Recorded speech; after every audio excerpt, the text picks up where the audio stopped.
नमस्कार, मैं नाज़िमा अब्दी और आप देख रहे हैं न्यूज़ 30 एक्सप्रेस। और अब वक्त हो चला है इस वक्त की बड़ी और अहम खबरों का। यूपी के हमीरपुर जिले में काले हिरण बड़ी संख्या में देखने को मिल रहे हैं। सरकार के पशु क्रूरता कानून की सख्ती के चलते जंगली जानवरों का शिकार बंद हो जाने से ब्लैक बक यानी कि काले हिरण की बाढ़ आ गई है। जगह जगह काले हिरणों के झुंड अटखेलियां करते नजर आ रही हैं। कुछ किसान इन्हें अपनी फसलों का दुश्मन भी मान रहे हैं। हमीरपुर जिले की मौदाहा तहसील के गांवों में मुख्य सड़क के किनारे सैकड़ों काले हिरण बेखौफ घूमते दिखाई दे रहे हैं। कभी कभार ये हिरण अपने झुंडों से अलग होकर बस्तियों में भी पहुंच जाते हैं, जिनके बाद इनको लोग पकड़ करके वन विभाग के हवाले करते हैं। जानकारों का कहना है कि योगी सरकार द्वारा पशु क्रूरता कानून के तहत कठोर कार्यवाही के चलते बंद हो गए शिकार की वजह से ही इतनी बड़ी तादाद में काले हिरण दिखाई पड़ने शुरू हो गए और स्थानीय किसान इन हिरणों के खेतों में घूमने से अपनी फसलों को लेकर परेशान हैं। एक नहीं दो नहीं सैकड़ों की संख्या में जमा ये हिरण वन विभाग के लिए भी पहेली बन गए हैं। पिछले 2 सालों में ब्लैक बक हिरणों की तादाद अचानक से बढ़ गई है। नतीजन इस इलाके के गांव-गांव में काले हिरणों के झुंड बेखौफ सड़कों के किनारे दिखाई देने लगे हैं, जिस पर वन विभाग का दावा है कि उनकी मुहिम रंग लाई है। वहीं वन विभाग ने अभियान चलाकर ग्रामीणों को जागरूक करने का फैसला कर लिया है। सरकार के पशु क्रूरता कानून की सख्ती या वन विभाग का जागरूकता अभियान, कारण चाहे कुछ भी हो, पर बेहद खूबसूरत जंगली जानवर ब्लैक बक की हमीरपुर में बढ़ती आबादी सुखद लग रही है। क्या मामला है? क्या आपके खेतों में क्या इस समय हिरण देखे गए हैं क्या? अभी तक अन्ना पशु से परेशान थे, अब वन रोज और हिरण का झुंड आ रहा है खेतों में। रात भर जगना पड़ रहा है, पूरी रात।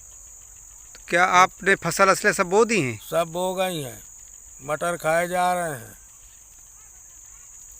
दिखाई दे रहे हैं क्योंकि ये क्षेत्र जहाँ पर वाइल्ड लाइफ की संख्या अगर बढ़ती है तो इसका मतलब पर्यावरण दृष्टिकोण से ये क्षेत्र बहुत ही महत्वपूर्ण होता जा रहा है। इस इलाके में फॉरेस्ट घनत्व की संख्या बहुत ही कम है, लगभग 5.4-5% यहाँ फॉरेस्ट है। लेकिन ऐसे क्षेत्रों में ब्लैक जो शेड्यूल 1 का जानवर है, अगर उसकी संख्या अगर बढ़ रही है तो इसका मतलब वहाँ पर उनको सुरक्षा, पानी और चारे तीनों की व्यवस्था वहाँ पर आ रही है।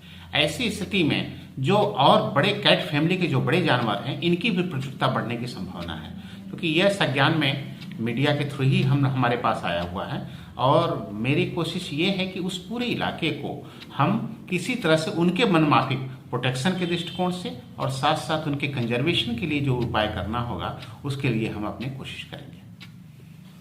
स्पेशली जो ब्लैक बक है, ये कहाँ पाया जाता है? मतलब क्या किस तरह की इसकी मतलब इसमें दुर्लभ टाइप का क्या होता है, इम्पोर्टेंस क्या होता है? देखिए, ब्लैक बक दो, जैसे हिरणों के ये हिरण की प्रजातियां हैं, हिरण की 6 तरह की प्रजातियां मौजूद हैं, जिसमें कि वर्तमान में जो ब्लैक बक है वह उस इलाके में होता है जो थोड़ा सा ड्राई नेचर के इलाके हैं, जो सूखे क्षेत्र वाले इलाके हैं। तो बुंदेलखंड रीजन और इसके अलावा पश्चिमी जो उत्तर प्रदेश का पोर्शन है, वह पोर्शन ड्राई जोन के अंतर्गत आता है। तो ऐसी स्थिति में वहाँ पर जहाँ पर छोटी लिप्स मौजूद होती हैं, प्रॉस्पिस के जंगल, विलायती बबूल के जंगल हैं, तो वहाँ उनके चारे की व्यवस्था रहती है और साथ साथ उस लोकेलिटीज में वो अधिकतर पाए जाते हैं। उस तरह तराई बेल्ट भी इनका क्षेत्र है, लेकिन तराई बेल्ट में संख्या जो है ब्लैक बक की इसकी कंपटीशन से कम होते हैं। अपने यहाँ और कौन सी वैरायटी इसकी पाई जा सकती है? मुझे अभी मैं स्पेसिफिक रूप में तो नहीं बता सकता हूँ, लेकिन मुझे जो जानकारी है कि शायद यहाँ स्पॉटेड डियर जो चीतल होंगे, हॉग डियर की भी संभावना यहाँ मौजूद है।